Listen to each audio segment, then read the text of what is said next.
ఓం శాంతి. ఈరోజు జూన్ 16వ తేదీ 2026 శివబాబా వినిపించిన మురళి సారాంశము. మధురమైన పిల్లలు, మీరు ఇప్పుడు సత్యమైన రాజయోగులు. మిమ్మల్ని రాజర్షులు అని కూడా అంటారు. రాజర్షి అంటేనే పవిత్రులు అని అర్థం అంటున్నారు బాబా. ప్రశ్న: పిల్లలైన మీరు మనుష్యులను మాయారూపి రావణుడి యొక్క ఊబి నుండి ఎప్పుడు బయటకు తీయగలుగుతారు?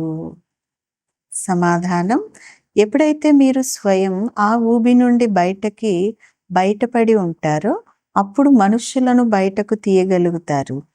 ఊబి నుండి బయటకు తీసేవారి గుర్తు వారికి కోరిక అంటే ఏమిటో కూడా తెలియకుండా ఉంటుంది. ఒక్క బాబా తప్ప ఇంకెవ్వరూ కూడా గుర్తుకు రాకూడదు.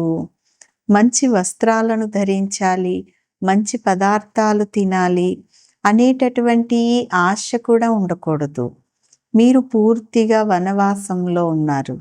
ఈ శరీరాన్ని కూడా మరచిపోవాలి. నాది ఏదీ లేదు, నేను ఆత్మను. ఈ విధంగా ఉండే ఆత్మ అభిమాని పిల్లలే రావణుడి యొక్క ఊబి నుండి మనుష్యులను బయటకు తీయగలుగుతారు అంటున్నారు బాబా.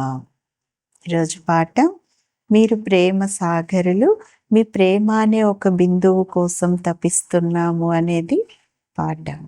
మంచిది. మధురాతి మధురమైన అపురూపమైన పిల్లలకు తల్లి, తండ్రి, బాప్దాదాల యొక్క ప్రియ స్మృతులు మరియు గుడ్ మార్నింగ్. ఆత్మిక తండ్రి, ఆత్మిక పిల్లలకు నమస్తే. ఆత్మిక పిల్లలు ఆత్మిక తల్లి తండ్రికి ప్రియ స్మృతులు, గుడ్ మార్నింగ్ మరియు నమస్తే నమస్తే. ధారణ కొరకు ముఖ్యమైన సారం. మొదటి పాయింట్: నాది నాది అనే వాటన్నింటిని వదిలి స్వయాన్ని ఆత్మగా భావించాలి. ఆత్మాభిమానిగా ఉండేందుకు కృషి చేయాలి. ఇక్కడ పూర్తిగా వనవాసంలో ఉండాలి. ఏదైనా ధరించాలి, తినాలి అనేటటువంటి కోరికల నుండి అతీతంగా అవ్వాలి అంటున్నారు బాబా. రెండవ పాయింట్: పాత్రను అభినయిస్తూ కర్మ చేస్తూ మీ శాంతి స్వధర్మంలో స్థితులవ్వాలి.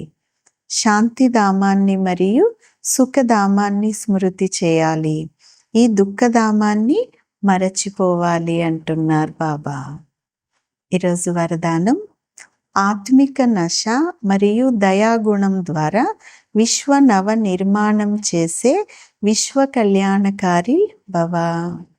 వరదానం యొక్క వివరణ: విశ్వ కళ్యాణకారులుగా అయ్యేందుకు రెండు ముఖ్యమైన ధారణలు అవసరం. ఒకటేమో ఈశ్వరీయ నశ మరియు ఇంకొకటి దయ. దయ మరియు నశ రెండు తోడుగా మరియు సమానంగా ఉన్నట్లయితే ఆత్మికత యొక్క స్థితి తయారవుతుంది. కావున ఎప్పుడు ఏ కర్తవ్యం చేసినా లేక నోటితో ఏమైనా మాటలు వర్ణన చేసినా దయ మరియు నశ రెండు కూడా సమాన రూపంలో ఉన్నాయా అని పరిశీలించుకోండి. శక్తుల చిత్రాలలో ఈ రెండు గుణాల యొక్క సమానతను చూపిస్తారు. దీని ఆధారంపైనే విశ్వసేవ అంటే విశ్వం యొక్క నవ నిర్మాణానికి మీరు నిమిత్తులుగా అవ్వగలుగుతారు అంటున్నారు బాబా. స్లోగన్: బాబా ప్రేమలో వ్యర్థ సంకల్పాలను బలిహారం చేసేయండి. ఇదే సత్యమైన బలిహారము అంటున్నారు బాబా. అవ్యక్త సూచన: సదా హర్షితంగా ఉండేందుకు మీ స్వభావాన్ని సరళంగా చేసుకోండి, సహనశీలులు కండి.